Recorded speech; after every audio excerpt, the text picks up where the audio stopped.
And anyway, I think let us, to open the forum for any question from our colleagues who like to raise an issue related for the quality assurance, our topic today, or try to explain her or his opinion.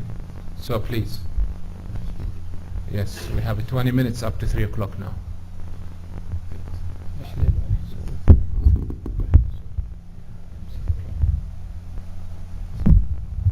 Assalamualaikum. Yes. Yes, sir. Sir, my name is Dr. Syed Hamad Hassan, and one of the issues which Dean Dr. Saleh raised regarding the questions in the assessments, and I'm also of the view that maybe if we can standardize this process, standardize the process of the questions which are made, that the faults should be highlighted in all of the departments, in the curriculum committee meetings as well, so that all of the departments will be on the same, at the same level.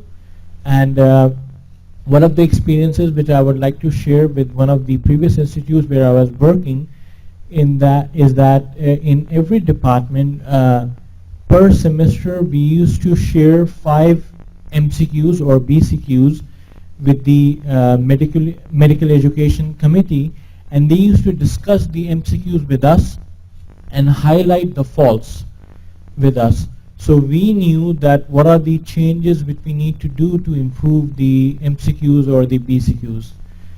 Thank you.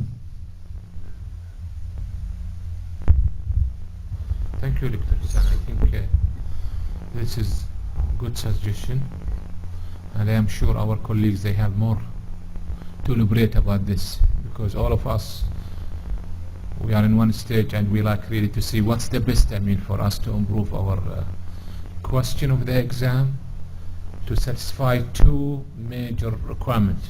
Number 1, it's really accurate measuring the knowledge outcome we expect from each course. We don't like to have it scatter its objectives. Second, and the most important, to be changeable.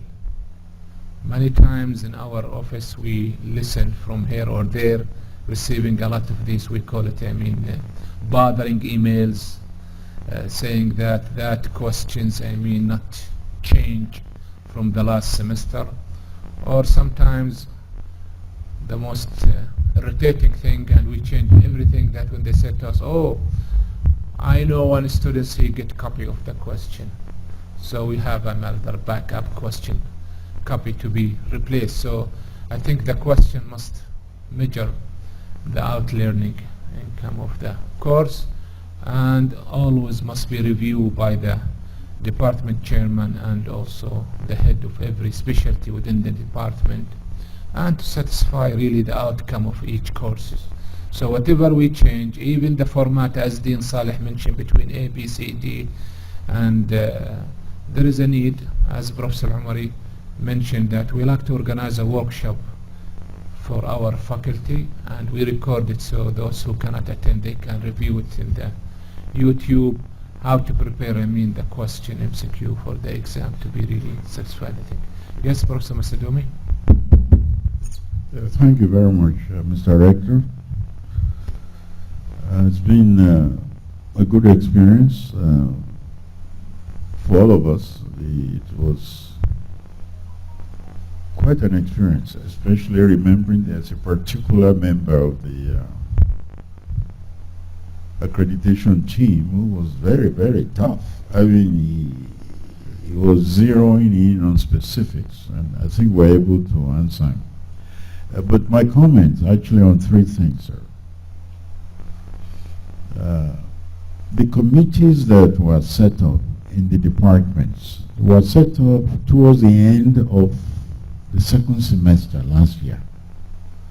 So the committees couldn't have done much before the end of the 2nd semester of last year. So in effect, the expectation should be from the 1st semester of this year. And I think with what has happened, what we have seen now, the recommendations and so on, I hope that the committees will be able to meet and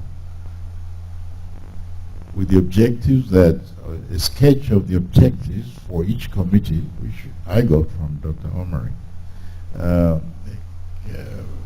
We guide the committees to be productive and all that. That's the comment about the committees in the department. The second one, which we talked about today in my departmental meeting, is the research of the faculty.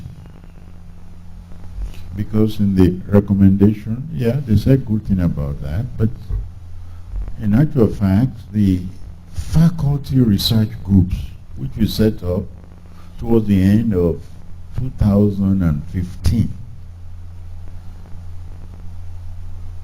a measurement of the productivity, we show that essentially we are doing very little. The faculty research groups, not individuals, we're doing very little. And if there's a way we can do something about that. But the point I want to make, which I made at the department meeting, is that if a faculty has an approved research, that faculty is entitled to time off for the research, that the system allows the faculty to be given time. It's not just thinking I'm doing research. No, there must be an approved research project which entitles the faculty to ask for time or be given time to do that. I added that this was the practice in King's Out, and since we're following many things that is done in King's Out, I think this is one of the good things, that any faculty that has an approved plan will have time to do the research. I commented that, and I said it before, that our productivity as faculty is low. And the comment there that the PDS research, that is undergraduate, student research, is good, but not the faculty. Then the last point, sir, is about the Office of the Quality Assurance. We have seen now the importance, the great importance of quality assurance. I would like to suggest that additional staff, full-time staff, not faculty, that supportive staff who can do more analysis for the administration, not from the department necessarily, but the administration itself, getting support staff in the center, in the QA center, doing a lot of analysis. If we have some full-time, one or two, to support what we have there now. We have Ms. Les, we have Nuf, we have Professor Omari, and we have QA in the departments. I think it will require additional staff who are able or who are trained to handle a lot of data, qualitative and quantitative, and present them in a way that come next time, very easy to show this in quantitative terms, the QA. Those are my comments, sir. Otherwise, I think we are doing well. Really, we'd like to thank all of you again for this productive, I think, session. Special thanks for Professor Al-Umari and his colleagues and the Quality Assurance Committee members and their supporting staff for the excellent work now they are doing to satisfy the need of EECC to submit our action plan. And inshallah, we'll just meet the next time where we can, receive officially the reaccreditation for us. And as I mentioned in the beginning, I'd like to remind you that I hope to see each faculty and employees in this institute practicing daily the quality assurance, not as we forcing for the quality, it's practicing by the habits and also learning, So later on we can ask our students to do that, because if the teachers, the employees, because employees always supporting the teaching staff in any university, they are not practicing equality, don't expect the students they follow that. They need models, I mean, to follow them. So we wish for all of you a good weekend, and thank you very much for all of you.